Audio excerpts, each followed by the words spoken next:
അഖിൽ സത്യൻ സംവിധാനം ചെയ്ത് നിവിൻ പോളി നായകനായ ചിത്രമാണ് ഫർവം മായ എന്ന ചിത്രം.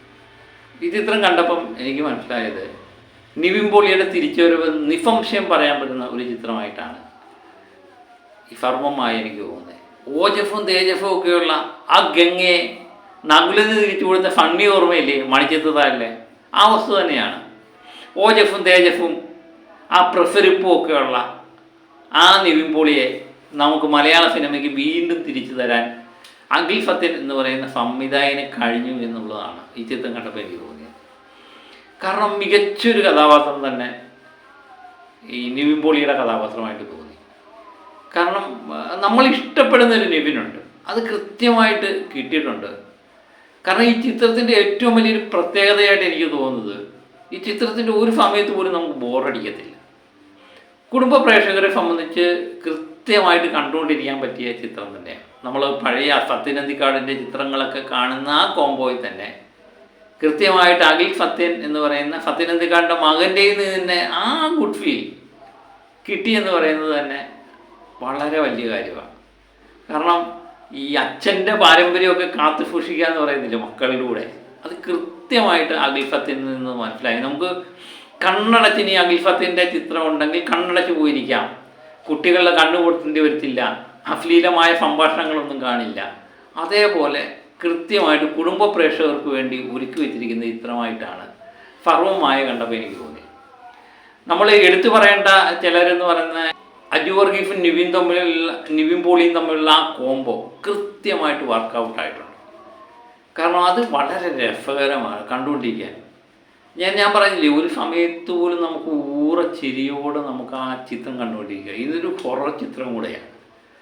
പ്രേതത്തെ കണ്ട് നമ്മൾ പലപ്പോഴും പൊട്ടിച്ചിരിക്കുക എന്ന് പറയത്തില്ലേ, അത് ഈ ചിത്രത്തിലുണ്ട് എന്നുള്ള. ചില സമയത്ത് ആ പ്രേതം നമ്മളെ ഞെട്ടിപ്പിക്കും, രസകരമായ ഒരു പ്രേതം.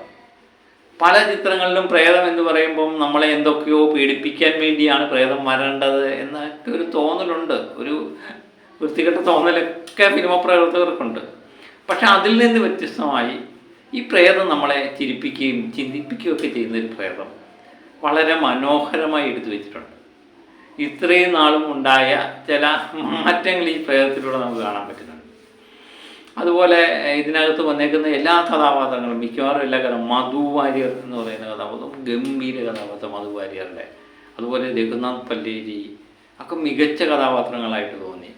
ആ വലിച്ചനായിട്ട് വന്ന ജനാർദ്ദൻ്റെ കഥാപാത്രം, റിയ ഷിബു നടിയും നിർമ്മാതാവും ഒക്കെയായ റിയ ഷിബു നമ്മളെ ഞെട്ടിപ്പിച്ചു. ഒരു മാജിക്ക് തന്നെ ആ ചിത്രം മുന്നോട്ട് കൊണ്ടുവന്ന റിയയുടെ ആ മാജിക്ക് കൃത്യമായിട്ട് ഇത് പ്രയോജനപ്പെടുത്തി എന്നുള്ളതാണ്.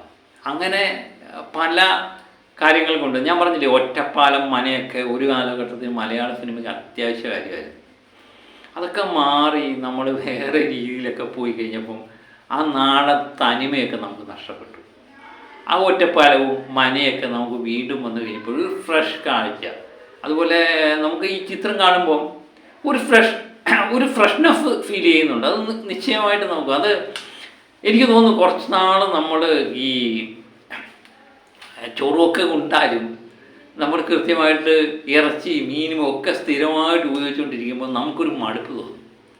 അപ്പോൾ എപ്പോഴെങ്കിലും നമുക്കൊന്ന് തോന്നും ഒരു പപ്പടമൊക്കെ കൂട്ടി ഇച്ചിരി കഞ്ഞി കുടിച്ചാലോ എന്ന് തോന്നിക്കഴിഞ്ഞാൽ അത് കുടിച്ചു കഴിയുമ്പോഴുണ്ടല്ലോ ഒരു വല്ലാത്ത സന്തോഷമാണ്.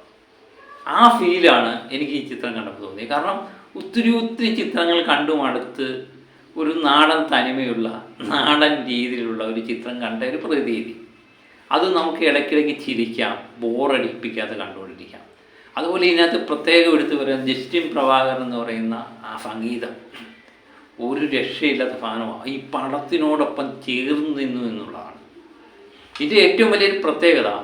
ഈ പടവുമായിട്ട് ലിങ്കാണ് എല്ലാ സംഗതികളും എന്ന് പറയുന്നത്. ഇതിൻ്റെ അഭിനയമായാലും കഥയായാലും സംവിധാനമായാലും സംഗീതമായാലും എഡിറ്റിങ്ങും ആയാലും എല്ലാം ഈ പടവുമായിട്ട് ചേർന്ന് നിൽക്കുന്നു. അത് പെട്ടെന്ന് നമുക്ക് ലിങ്ക് ആവുന്നുണ്ട്. അതാണ് ഏറ്റവും വലിയൊരു വിജയമായിട്ട് തോന്നുന്നത്. ഇതിൻ്റെ തിരക്കഥ എന്ന് പറയുന്ന അഖിൽ സത്യൻ്റെ തന്നെ, സംവിധാനം അഖിൽ സത്യൻ്റെ, ഇതിൻ്റെ എഡിറ്റിങ്ങും അഖിൽ സത്യനാണെന്ന് തോന്നുന്നു. അപ്പോൾ ഈ മൂന്ന് മേഖലയിലും കൃത്യമായിട്ട് കഴിവ് തെളിയിക്കാൻ അഖിൽ സത്യന് കഴിഞ്ഞിട്ടുണ്ട്. അദ്ദേഹത്തിന് ഇനിയും മികച്ച ചിത്രങ്ങൾ തന്നെ പ്രതീക്ഷിക്കാം എന്ന് തന്നെ തോന്നുന്നു. അങ്ങനെ മികച്ച രീതിയിലുള്ള ഒരു സിനിമ നമുക്ക് തന്ന നിവിൻ പോളി, പ്രത്യേകിച്ച് നിവിൻ പോളി എന്ന് പറയുന്ന നടനെ മലയാള സിനിമയ്ക്ക് വീണ്ടും തന്ന അഖിൽ ഫത്തിന് ഒരു ബിഗ് സല്യൂട്ട് തന്നെ കൊടുക്കേണ്ടി വരും. ആ രീതിയിൽ എനിക്ക് തോന്നുന്നു എല്ലാവർക്കും ഇഷ്ടപ്പെടുന്ന കുടുംബ പ്രേക്ഷകർ ഈ പ്രാവശ്യത്തെ ക്രിസ്മസ് ഈ സർവമായ എന്ന ചിത്രം തൂക്കുമെന്ന് 100% ഉറപ്പാണ്. കാരണം മികച്ച രീതിയിലുള്ള കളക്ഷനും ഈ ചിത്രത്തിനുണ്ടാകും.